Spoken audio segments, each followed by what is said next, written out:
এমন হতে পারে এই ভিডিও দিতে দিতে আমার বাচ্চারা হয়তো নিঃশ্বাসটাও বন্ধ হয়ে যেতে পারে।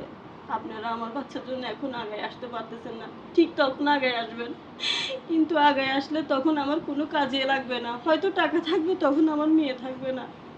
তো ওই টাকা দিয়ে আমি কি করব? আমার রাজপ্রাসাদও চাই না, জমি জমাও চাই না, আমার এই বাচ্চাটাকে চাই।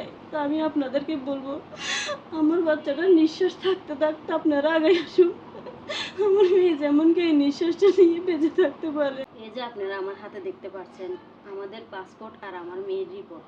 আর আপনারা তো জানেন আমার জান্নাতুলের বাংলাদেশে কোনো ট্রিটমেন্ট নেই। তো পাসপোর্ট যেহেতু আছে আপনারা তো বুঝতেই পেরেছেন আমার জান্নাতুলকে নিয়ে আমার বাইরে যেতে হবে।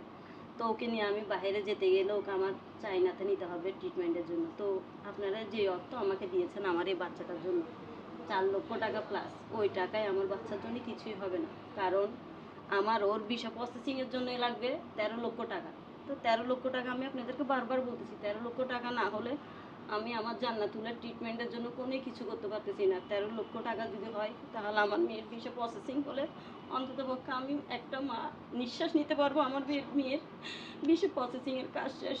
আর কিছু টাকা হলে আমি আমার মেয়ের ট্রিটমেন্টটা শুরু করাইতে পারবো। তো আমি মা এখন কোনো নিঃশ্বাস নিতে পারতেছি না, আমার শুধু শ্বাসটা আটকে যাচ্ছে। মেয়ের আগে আমার মনে হয় আমি আল্লাহর কাছে চলে যাব, কারণ ওর যদি ভিসা করতে না পারি তাহলে আমি ওকে নিয়ে কীভাবে বাইরের দেশে যাব।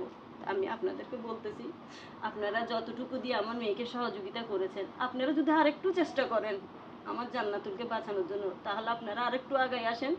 10-এর লাঠি 1-এর বোঝা। আমি আপনাদের শুধু একটাই বলবো, এক অসহায় মা আপনাদের দরবারে আরজি দিচ্ছে, আপনারা 10-এর লাঠি 1-এর বোঝা মনে করুন আমার জান্নাতুলকে।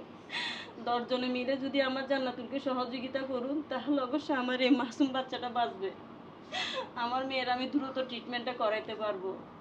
আমি আপনাদের কাছে এই জিনিসটা অনুরোধ করে বলতেছি, আপনারা আগায় আসুন, আমার মেয়েটাকে বাঁচান। জান্নাতুলকে সহযোগিতা করার নাম্বার 01830555169।